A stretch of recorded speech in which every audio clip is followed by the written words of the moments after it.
in South Yorkshire, there's a lot of investment going on. So you look at Sheffield Forgemasters, there's £1.2 billion of investment. You look at IFA, you look at special melted products, there's £120 million worth of investment, a new forge, castings technology. There's a lot of really good businesses investing a lot of money. And with that comes jobs and skilled jobs and local businesses benefiting. I know Forgemasters in particular are really proud that a lot of the money is staying in the region and the local supply chain. So there's a lot of good things going on in Sheffield, and I will always try and focus on those things rather than the...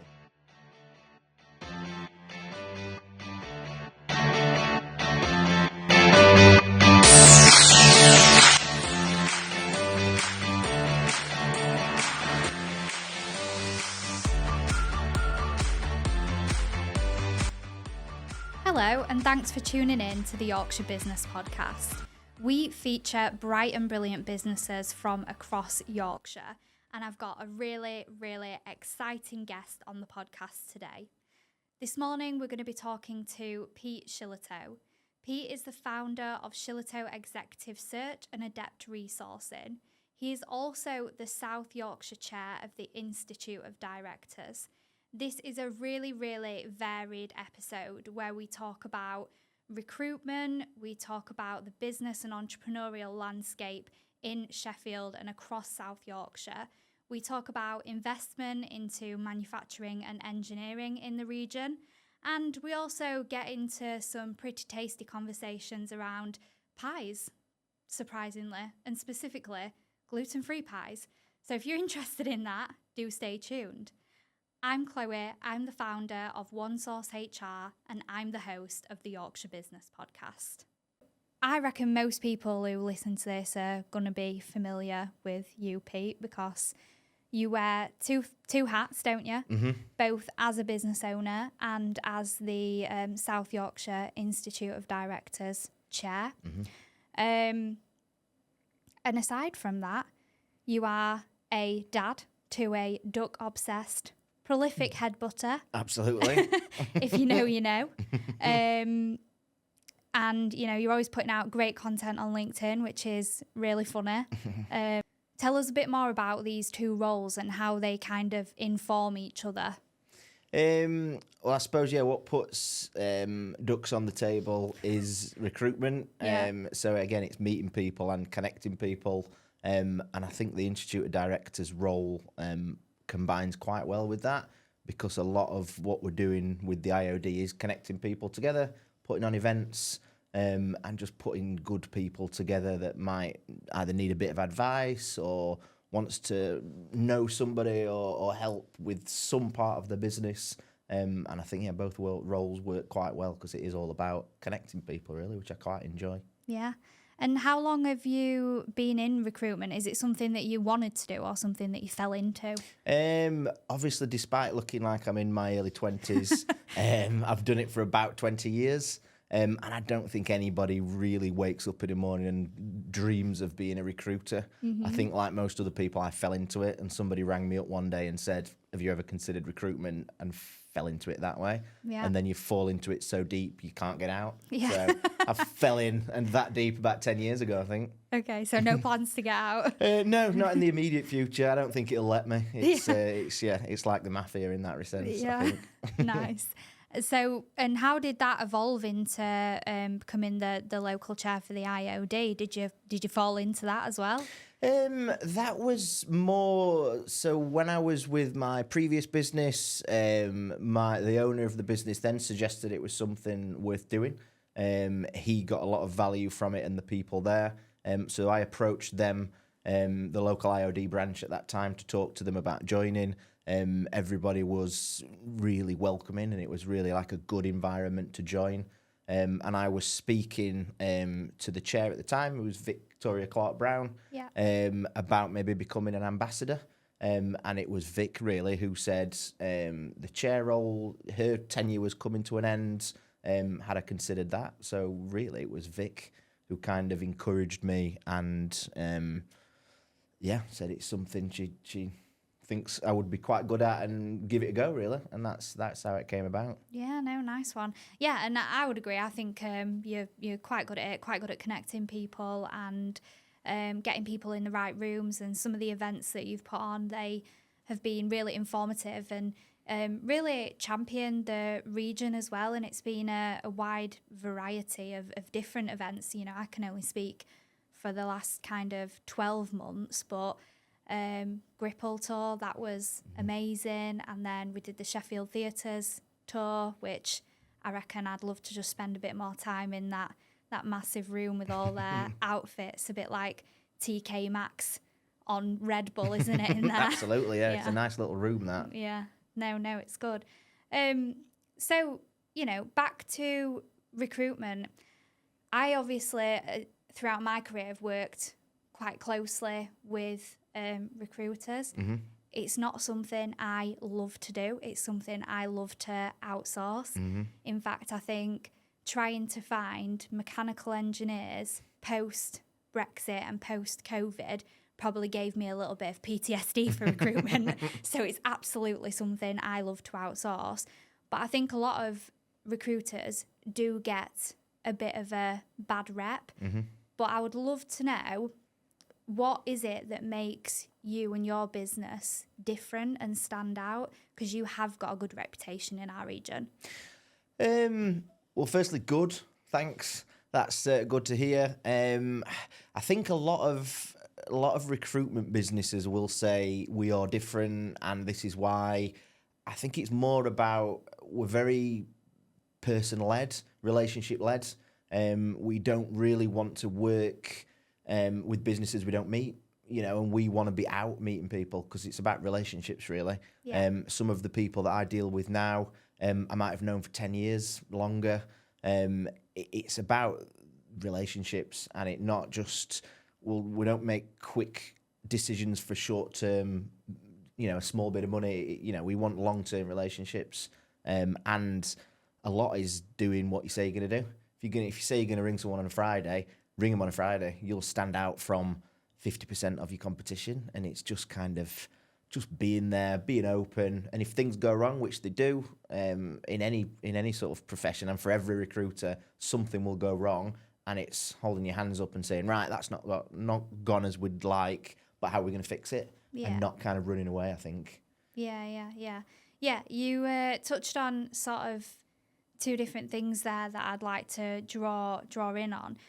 One of them being, it's not always about doing things fast. And a lot of the time when companies get to the point of reaching out to a recruiter, it might be that they've already tried to do it themselves. They've spent ages putting adverts on Indeed, where they just get bombarded by crap, let's be blunt. Like, a lot of the time you spend a bit of money and you think, oh my gosh, what a waste, I've just been bombarded by rubbish. And there's maybe a lack of appreciation for how difficult it is to optimize those kind of tools like Indeed or CV Library to actually work really well for you, and how much budget has to go into them.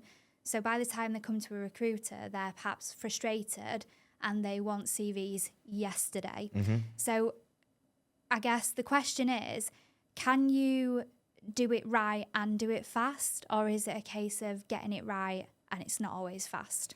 I think it depends. I think a lot of the time doing it fast for the sake of it will get poor outcomes.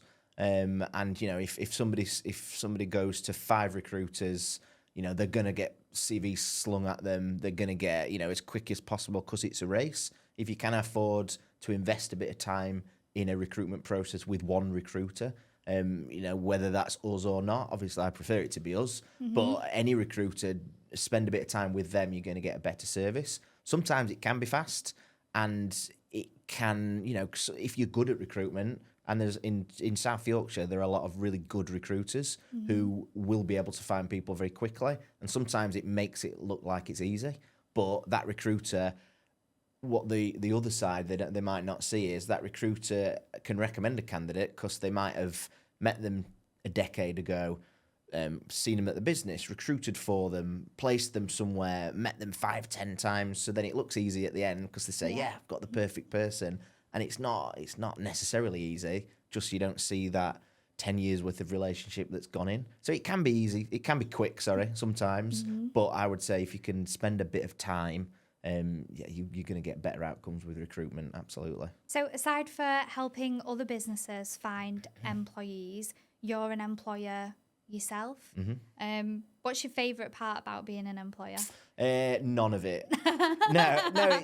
Team are now gutted, and you're buying ice creams for the rest of forever. No, I'm really proud of our little team. Majority of people now I've worked with before. In other businesses, and they know me, I know them, we know how each other works. And I am, despite my slight grumpiness as I get older, I am a people person, and all this working for home stuff is not really for me. Mainly because my little boy throws ducks at me when I try and work from home. But I love working with our little team. We're off axe throwing this afternoon. Of which I've very publicly said I'm going to win. So I'll be furious and we'll have to edit out the reference to axe throwing if I don't win.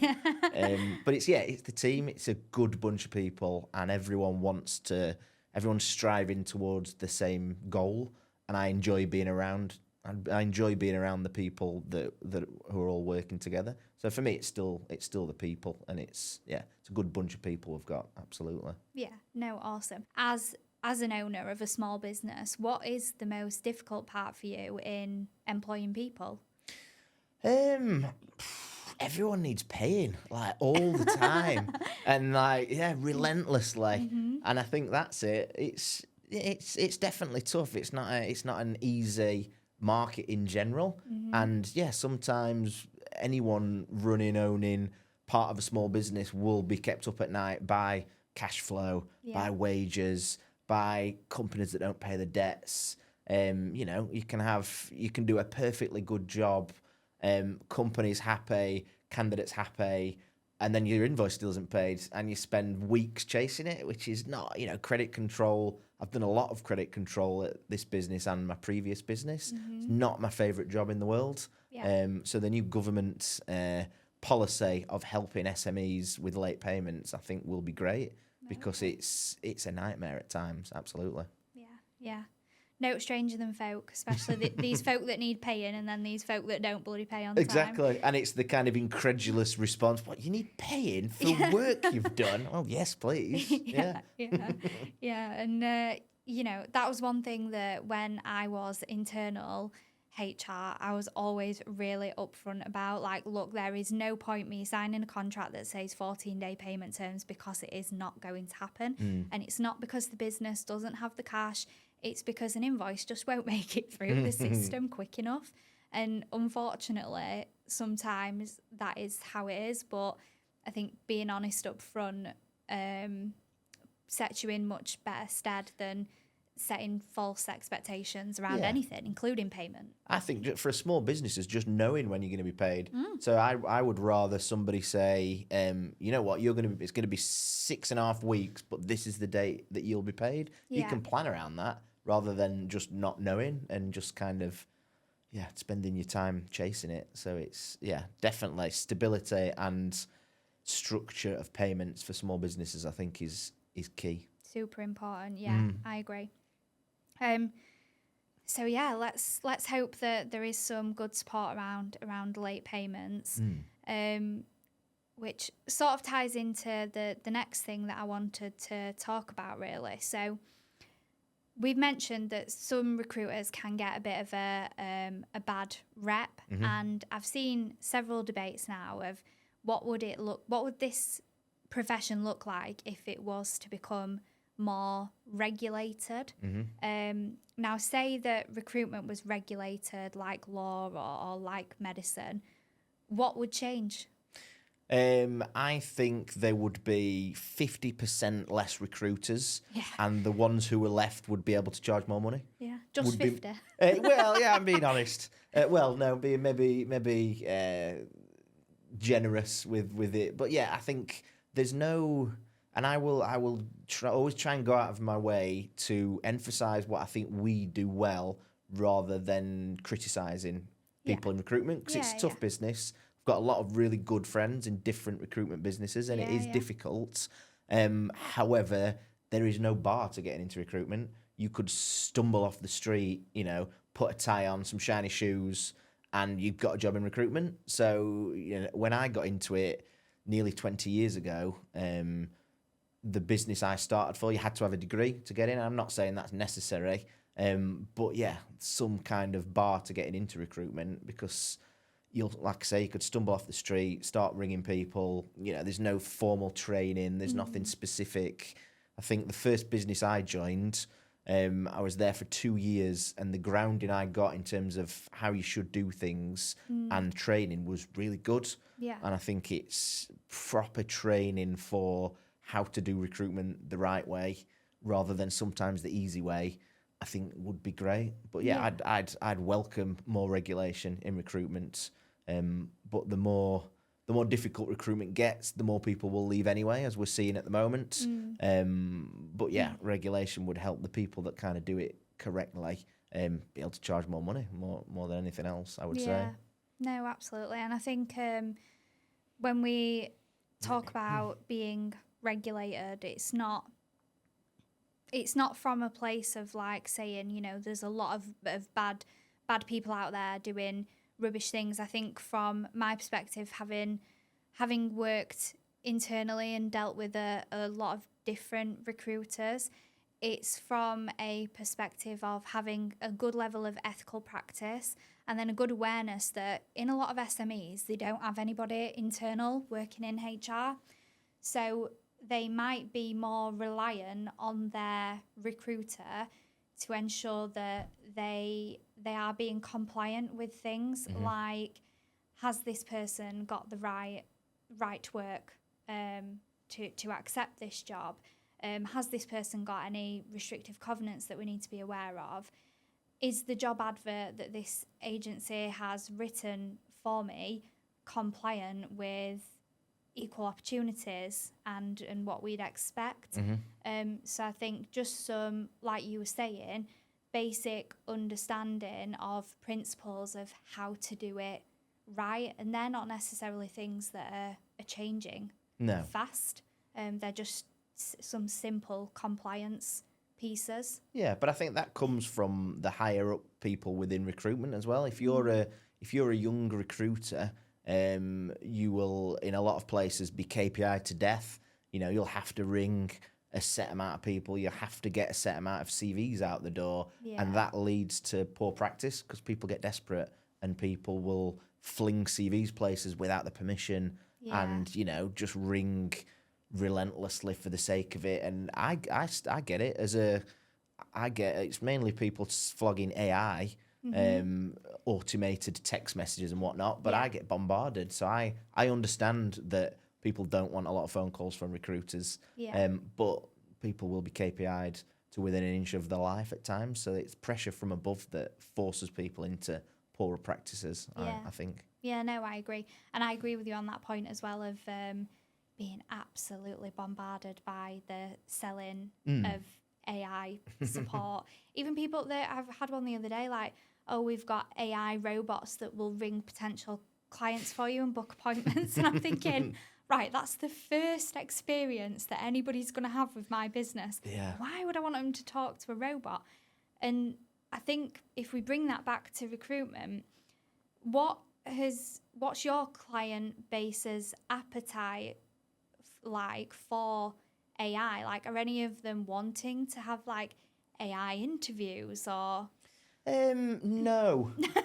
No. Didn't think so. That makes conversation awkward. Absolutely not. No, I think bigger businesses, everyone wants to adopt AI. I think some people feel they should, so will think, oh, let's adopt AI without really knowing what it is or how it might help them. I think in recruitment, it can be used to streamline certain processes, absolutely. But the human interaction side for me still needs to be, is still important. And as you say, it's if I'm working for a company and we're recruiting for them, I approach a candidate and their first interaction with that company is me. Yeah. So that's why I want to meet the company, because I want to be able to tell them exactly what it's about, how, silly things like how to get there, if it's difficult to find. But that interaction should be with a human. And I've had somebody told me a story of a large business doing first interviews via chatbot. Okay. And they were interviewing for graduates. But the graduates they're interviewing for are all really quite smart. So they set up their own chatbots to respond to the chatbots. Yeah. So the first stage of this interview, there's no humans involved. They're answering the questions they think are going to get asked. Whether they know the answers or not, the chatbot has done it for them. And it's just... That is wild. It's just a lot of nonsense at times. So I think people want to adopt AI within recruitment. No, it's still old-fashioned. It's about people, and people still want to see CVs. I've had somebody only this week approach me about a recruiter that wants to join our business. And I said, yeah, I'd love to have a look at the CV. Brilliant. Can we set up a chat? Can you do this?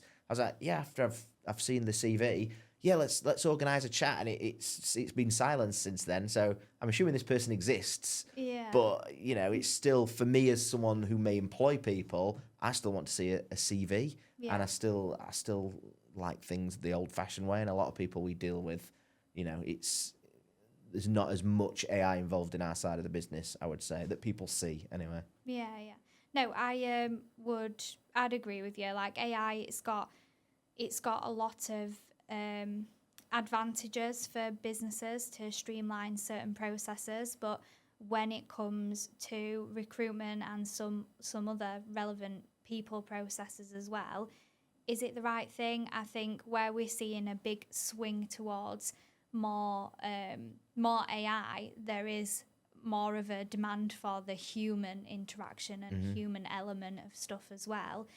And with AI, it's a case of if you put crap in, you get crap out, right? So if you've got something that is automatically sifting CVs for you, what data is that using to make those decisions? And that's something that we are seeing come through now to employment tribunals, where there are whole pieces of software and applications in larger businesses, processes that have been discriminatory without actually knowing. So it will know that in the organisation, the demographic of the person within a particular role, so say a senior sales level role might be white male, 40 to 50, and they'll have words on their CV for their hobbies like cricket, golf, whatever. So then when it's sifting these candidates, it's looking for specific keywords that is automatically excluding a whole bunch of people that don't fit a very specific demographic. Right. So you have got to be really careful with it in terms of put crap in and get crap out and get yourself into big trouble, actually. And I still think it's one of the biggest kind of myths in recruitment for me is that everybody's CV is sifted through an ATS and nobody looks at them. Bigger companies, absolutely. Smaller recruitment businesses, I guarantee if we get 300 applications for a job, a poor person at the end of an email is sifting 300 CVs. There's no huge ATS system that's looking for keywords. It's some poor sap. Usually on a Thursday night, possibly with a glass of wine, he's sifting through every single one of these CVs. Is definitely. it you? Sometimes, yeah, absolutely. I was just thinking Thursday night, I've got a glass of wine, I'm going to share more. I'm just thinking back to last night. Yeah, 100%. Yeah, I love that. So I think if we zoom out more into the wider kind of regional picture, you're hearing from directors every single week. What are they most anxious and most hopeful about right now? I would say I'm someone who's really quite positive, so I will always try and put a positive spin on things. There's certain things you can't spin positively. So, for example, through the Institute of Directors, we do the economic confidence update each month. It's been going since 2015. It asks people how confident they are about their business, about the wider economy. It's at the moment at the lowest it's ever recorded. So that's worse than COVID. So you can't really dance around that. People are not confident about what's going on, and that is a mixture of tax, changes to employment law, Energy prices. I am hearing more and more of how difficult it is in manufacturing with energy prices.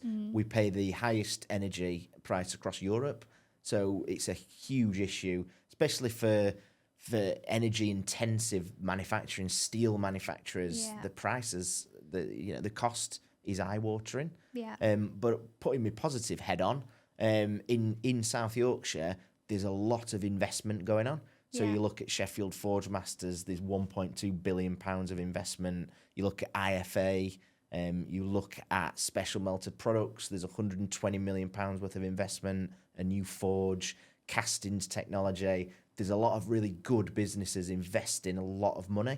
And with that comes jobs and skilled jobs and local businesses benefiting. I know Forgemasters in particular are really proud that a lot of the money is staying in the region and the local supply chain. So there's a lot of good things going on in Sheffield, and I will always try and focus on those things rather than the sometimes negatives that are smashing me in the face on a day-to-day basis. And everybody else. Yeah, absolutely. But, we've got Thursday night wine while we catch up with work to see us through. Yeah, and I think your kind of passion for those sectors and for Sheffield and South Yorkshire really comes through. What do you think that the South Yorkshire business community really get right that people outside of the region might not see? Because, this is the Yorkshire Business Podcast and it's about highlighting bright and brilliant businesses that are in our local community. Yeah, I think local, and without sounding like Royston Vase's local jobs for local people, I think South Yorkshire people in South Yorkshire want to help other people in South Yorkshire, so they want to see others do well, and they want to recommend people, and they want to see others sort of thrive.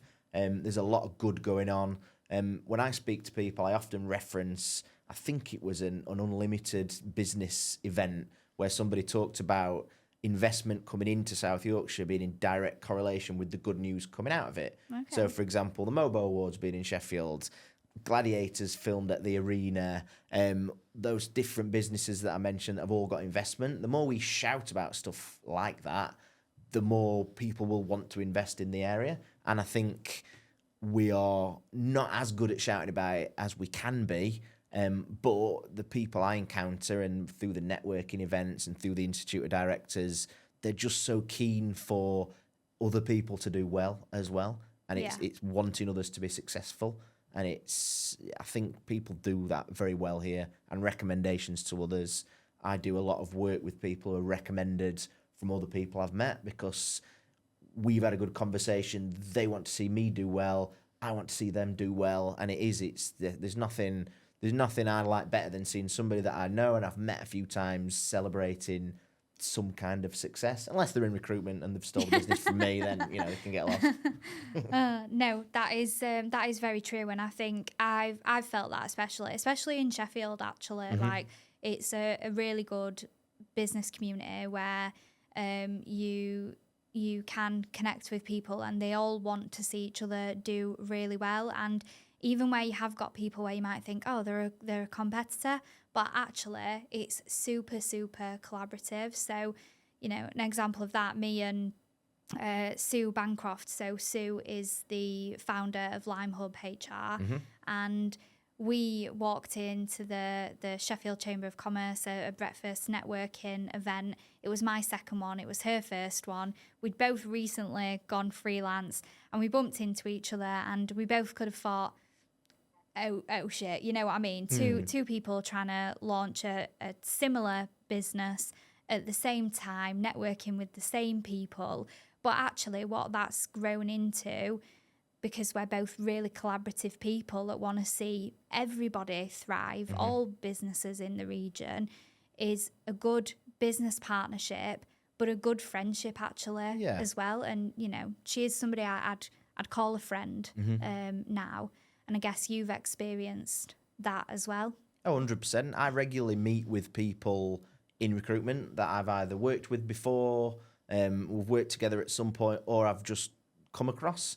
And that can be just to trade stories, to find an update on how they're finding things, but also to recommend each other as well. So I'm a big believer in, if people come to me and ask if we can recruit something, if I don't think we can do a good job, we won't recruit for it. We'll not just say, yeah, absolutely. I will recommend them to a friend of mine in a different recruitment business who can do a good job. Yeah. So it still reflects well on me that they've done a good job, and the person I recommend them to, I want them to do well. I often meet people in recruitment, and I will often ask advice from people in different recruitment businesses, because it's, no one's an island. Is that a phrase? I think it's a butchering of a phrase. Yeah. But everyone needs a bit of advice or a bit of, how are you finding it? Like, what's going on? And that bit of support. And I think I enjoy that within sort of recruitment in this area, because I've got a lot of good friends in different recruitment businesses. Yeah, no, that's so true. And this is a bit of an odd analogy, but the way that I always describe it is, it's like, if I bake pies for a living, right, and I specifically like making chicken pie. I love a chicken pie. Yeah, me too. Strong pie. Apart from the shared gluten intolerance, of course. Non-gluten. In fact, gluten-free pies are awful. Yeah, may I have another one? I make gluten-free chicken pies. They're not for everybody. Yeah, it's just chicken, basically. As you've just said, they're awful. So if I go to a client and they're like, oh, actually, we want a meat and potato pie, then I need to know somebody that can do that for them. Or, if I go on holiday and I need somebody to take care of my oven full of pies, because I'm still a freelancer. Actually, by the way. I'm happy to take that on for you. I have to find someone who can do that. If my pie tin is overspilling, I need somebody else that can make pies. And that's how I try and explain, like, collaborating with other professionals who do this similar thing to you. It's really, really important. It's something that I'm passionate about, for sure. Yeah, now I'm just really hungry for pies. Should have brought some pies Absolutely. For snacks, keep all the guests fueled, apart from me with my Red Bull. So you shared in your executive update last week that outputs for manufacturing businesses in the region is up to pre-pandemic levels. Yeah. Despite all that stuff, as you were saying, we don't like to dwell on negatives like energy prices and stuff like that. I do think we need to shout about this far and wide, because there's a lot of policies impacting that economic confidence right now, but it is not all doom and gloom. What do you're very close to this sector. What do you predict to trend over the next years as somebody so close to it? Are we going to keep seeing that climb in those levels? Hopefully. Now, the study that I referenced in there, that was a Make UK and BDO study. So basically it says manufacturing or production outputs were up a sixth on pre-pandemic levels.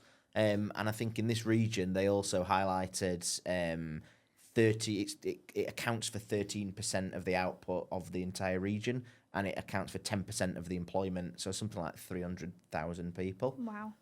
So in terms of what will be trending, and I've touched upon it before, and sometimes it's quite a lazy thing to just say AI, but specifically AI to improve productivity. Yeah. And I'm definitely speaking to more people in manufacturing. I spoke to somebody yesterday who said this exact thing, trying to utilize AI to make them more productive. And because everyone's looking to get the most out of what they've got. And it's utilizing AI for increased productivity, I would say is gonna increase and carry on for the rest of this year. Yeah. And beyond. Yeah, true. Before the robots take over the world and we're their slaves. Yeah.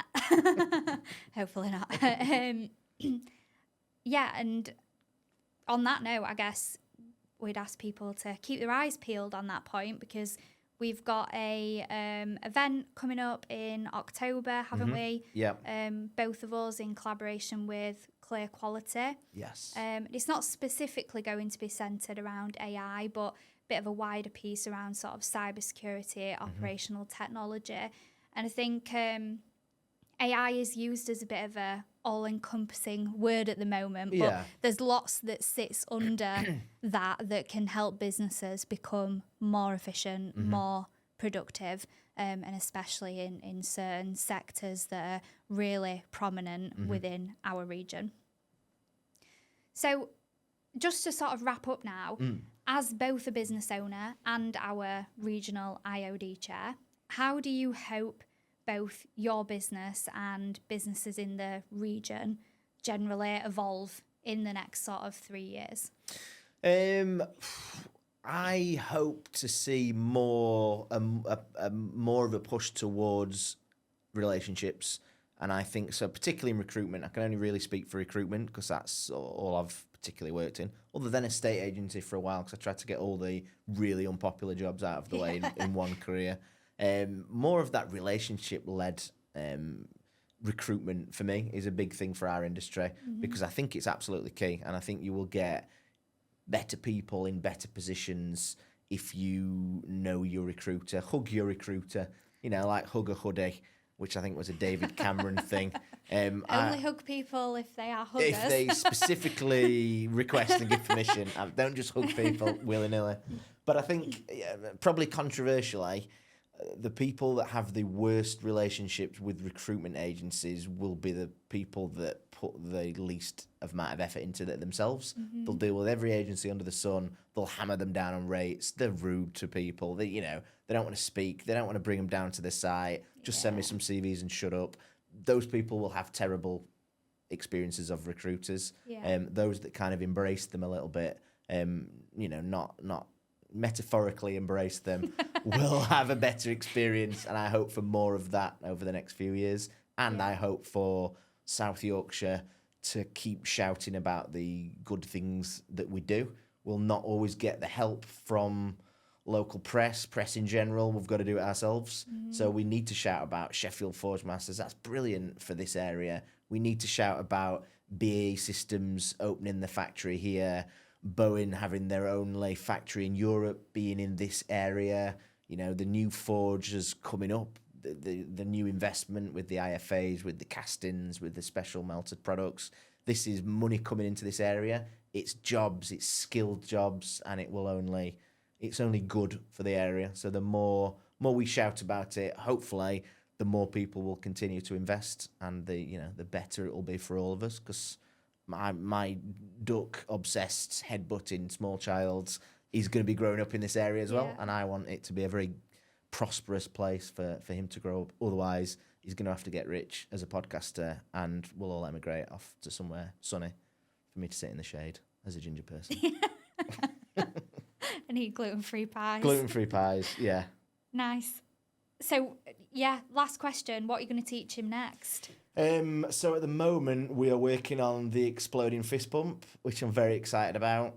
We've got as far as the pointing finger up to now, which I'm really excited about. Teach me about. There we go. And then we try and explode it. So that's what we're looking at the moment. But that could backfire.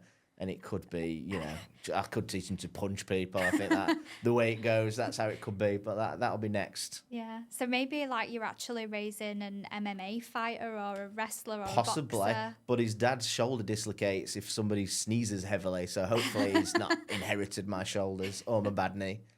Nice. I don't think that makes for a good MMA fighter. Oh, funny. Perfect. Well, thank you very much for coming on the Yorkshire Business Podcast, Pete. Thanks for having me. We'll put your contact details in the show notes if people want to get in touch with you. And thanks for being here. Excellent. Promise I won't hug you without permission. Thanks. Cheers.